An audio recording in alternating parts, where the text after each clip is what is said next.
it just got to a point where I felt like I needed a change. This wasn't the life that I had envisioned as the good life. On paper, everything was great. I had a great career, had a great family, was making great income, but I wasn't happy. So that's really when I started evaluating what was the most important thing in my life and what I really wanted to do with my time. And so about a year or so, I was thinking about getting into real estate and leaving corporate and kind of pursuing real estate as another way of building wealth and earning income for the family.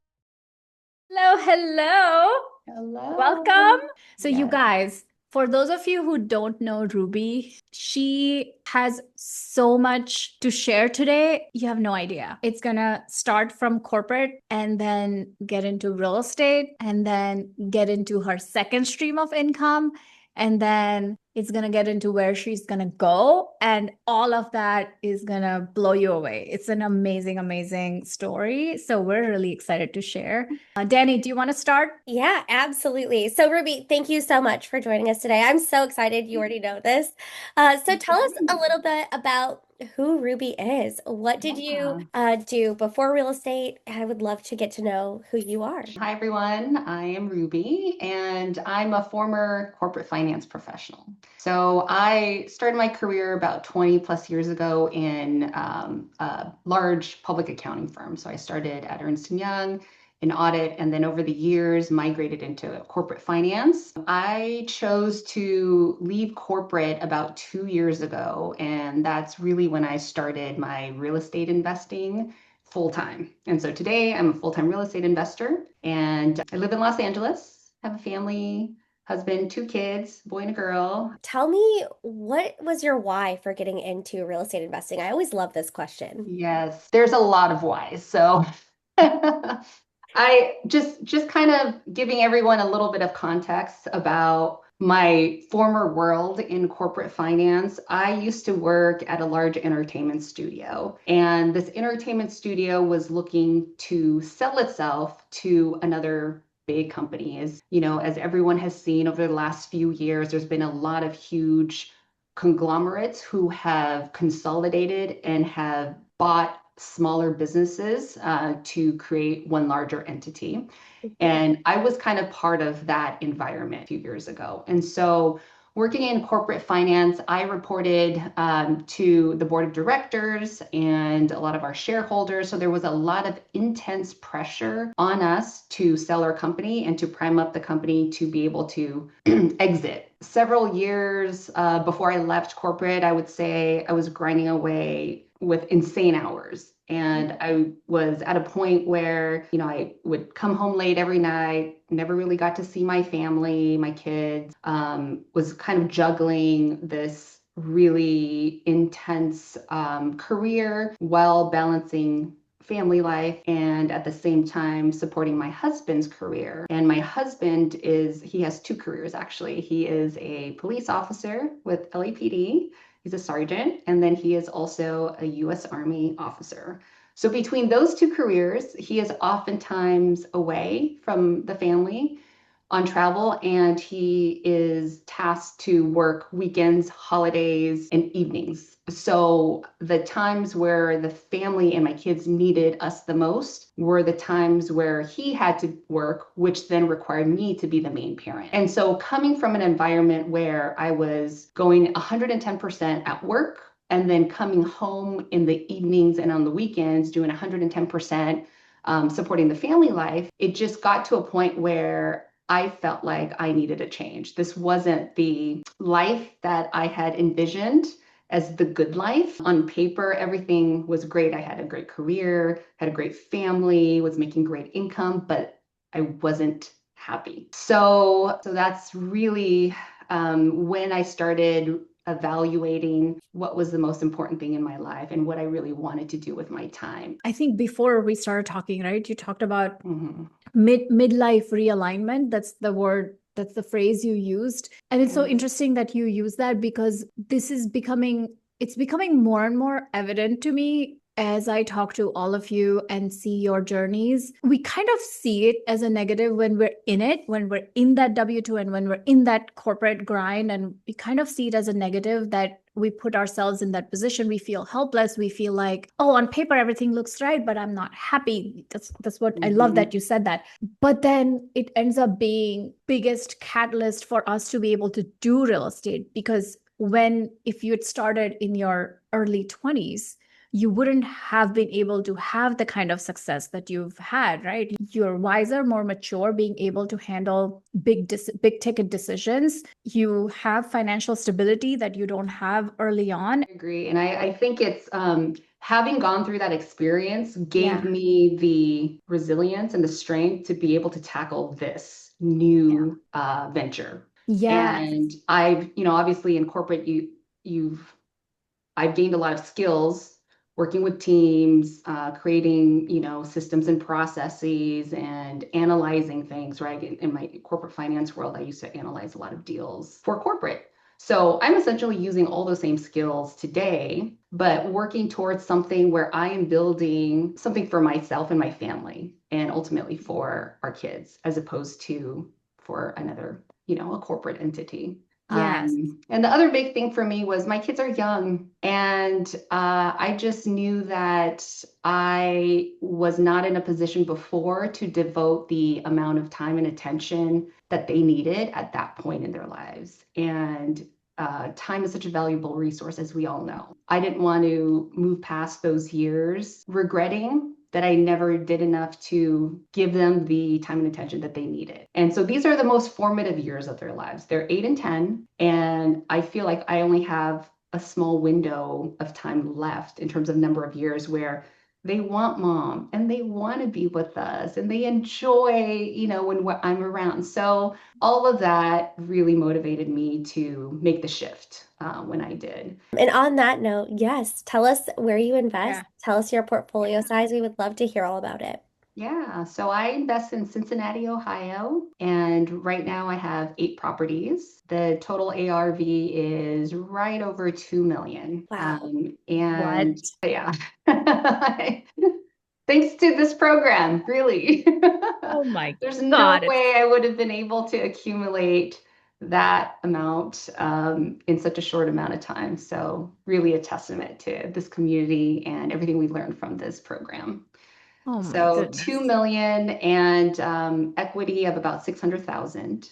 And I'm in the process of refinancing one of the properties right now. So hopefully the ARV comes in as expected. It's been only 2 years and you've created 600K in equity and 2 million in assets. That is insane. And out of state. Out of state, yes. Out of state.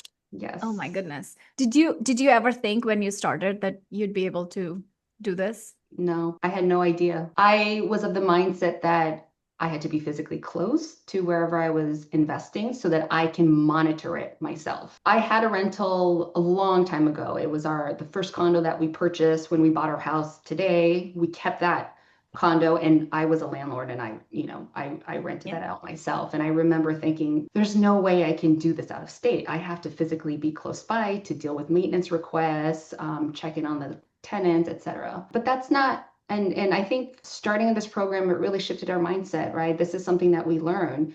You can let go of that as long as you have a great team, you have established systems and processes, you can do anything from anywhere.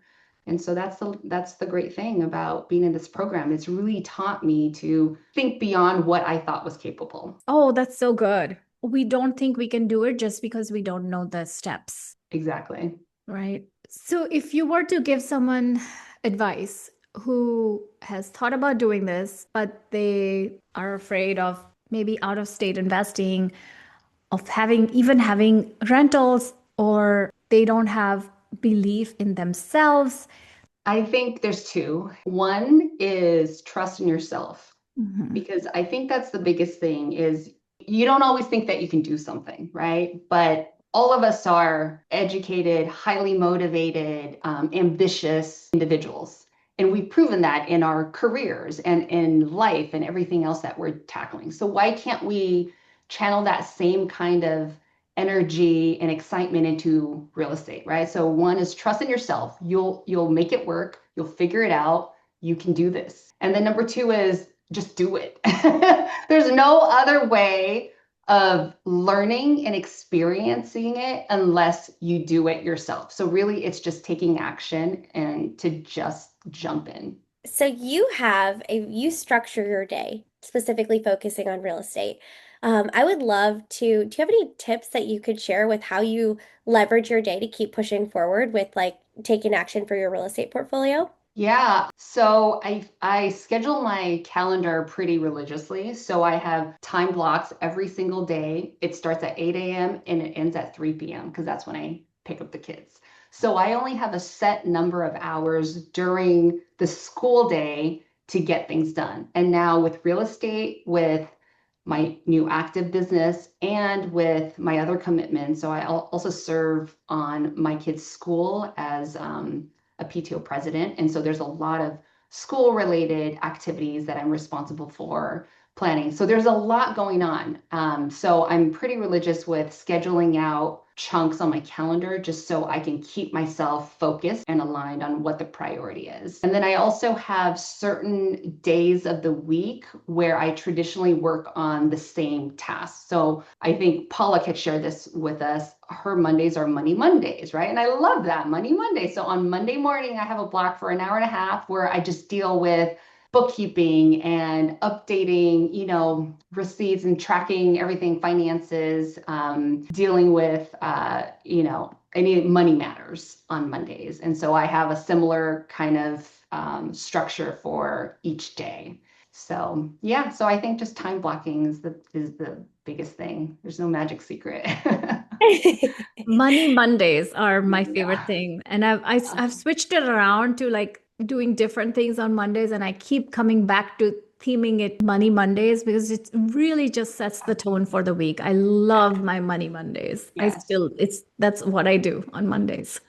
The other thing I make sure I do is I'm really realistic with how much I think something will take, right? Mm, So if you think theoretically something should take an hour, I have a 1 hour client meeting. The reality is there's prep time before, there's debrief time after, you need to go on a bathroom break, right? Like there's all these things that also take up time in your day. So yeah. you don't want to overcommit yourself by booking too many things in the day because then you end the day with like not feeling fulfilled because you didn't check off everything on your list, right? So I'm pretty realistic with how much time is needed on every item, and I give myself an extra buffer. I know that you've said, I was going to move on to something else, but since you talked about this is so good. I'm going to just touch on one more thing. And we have a high performance mindset coach that comes and talks to us. And one of the questions she asked everyone was she asked everybody to rate how they were doing in different areas of their lives. And one of them was emotional. And how are you doing emotionally? And Ruby said, I'm doing really well right now. I'd love to know, Ruby, what's making it into why you said you're doing so well emotionally and mindset wise. I'd love to know. Can you talk a little bit about that? Yeah, I think that is one aspect. Yeah, I that's think probably the one other aspect. Yeah. Yeah, I think the other thing is over time, I've realized I'm shifting my priorities to devote time to things that are truly important to me and things that I feel that I'm truly providing value in. Because ultimately, that's what I want to spend my time in. I left the corporate grind because I felt like I was putting in so much time and effort towards something else that wasn't personally meaningful for me. It was personally meaningful in that it was building my resume, I was getting good experience, but the ultimate end goal of what it was I was creating wasn't personally meaningful or fulfilling. And so fast forward to today where I'm, building generational wealth for my family. I am serving my kids' school in a capacity that, helps the whole community. And now with my active business, I'm serving other real estate investors who need help and guidance in an area where I happen to have a lot of experience in. That brings me a lot of fulfillment and joy and purpose. That's a myth, but it's not true. And you just prove that right now. Yeah. Yeah. It's true. Just spending time in alignment with what your values are. I love that. Oh, that's so good. I didn't know you were going to say that. That's so good. Very cool. So that brings me, what do you think, Danny? Should we move to her second stream of income? Let's do it. Let's do it. Okay. So maybe talk to us a little bit about why you decided to start your second business and join Icons. So I joined Icons about 4 months ago, and it was really the initial reason for joining Icons was because I had done real estate for about a year and a half at that time. I was looking for a new challenge, really. I honestly didn't even have an idea for a new business, even if you don't have any idea. And the biggest takeaway I remember from the retreat was start with something that you are already good at. You don't have to overcomplicate and overthink what it is that you want to create as a business. And so for me, it was always finance as my strong suit. It was my background. It's actually what I personally enjoy researching about. You can tell I'm very exciting. I love learning about. We love that. Yeah. I was actually surprised with how complicated it was to manage the finances of my own portfolio, even with my background. So anyways, I thought, okay, I'm going to tap into this need that's probably out there and figure out how I can serve others and help them in their real estate finances. Well, I appreciate the trust that you put in us, but also how quickly you just went into execution mode. I love that you took that and you absolutely ran with it and look where you are now. So yeah, I just want to say that. Well, real estate really gives you a lot of stability in your finances, and that frees you up to have the mental space to be creative and build something else, right? But when you do build something else, the creativity cannot thrive in a vacuum. So if you're ever thinking of building something, don't create it in a vacuum. You want to go out and talk to people who you're trying to serve, because that's what we're here for. Whether it's with rentals, whether it's with our corporate jobs, whether it's with our families, whether it's with starting a business, the ultimate purpose of all our lives is to serve the people around us at a deeper level. And when you create something in a vacuum, you're really just creating it for yourself. If you're creating it to serve people, talk to the people. And that's what you immediately did. And that's what defined your business model so fast. Okay, so maybe I'd love for you to talk a little bit about for someone who's maybe they still have a W-2, or they're already, I see a lot of faces in our group here and in the Facebook group that they already have financial freedom, and they're just thinking about whether it's the right time for them to start their business or not, their second stream of income, but they don't know if they can do it. What would be your advice to them? My advice would be don't let the fear of the unknown scare you from taking action. But I also want to balance that with be realistic with how much time you think you have, because starting a new business also, just like our real estate ventures, right? It did take a lot of time investment in the front end, and that's going to happen again when you create a new business. So be realistic with how much time you have available. And if you think you do have the capacity and want to move forward in a new challenge, yes, absolutely. I would definitely promote joining Icons and learning how to start a business from the best, right? I can't think of any better way to learn how to create a business from scratch. So just take action if you have the time to. That's my caveat. Oh my God. Guys. Thank you so much, Ruby. Thank you so much for doing this. It's been amazing to watch you go from corporate to real estate and building a $2 million portfolio, and then thinking of a business and clocking in 20K in revenue in 4 months. You're amazing, and we're just all so inspired by you. Thank you for taking the time today. Thank you. Thank you for having me. And Palak, I'm inspired by everyone else in this community too. So although I'm the spotlight today, you guys are always crushing it, in your own lives as well. So I just want to recognize that we all support each other and we all, help each other grow. Yeah. Cool. Yeah. All right, guys. Love you all. See you next time. When you're ready to get serious, you can join us at theinvestoraccelerator.com. It's like getting 1,000 episodes worth of information in 5 days, and it's everything you need to build your actionable plan to financial freedom and making work optional.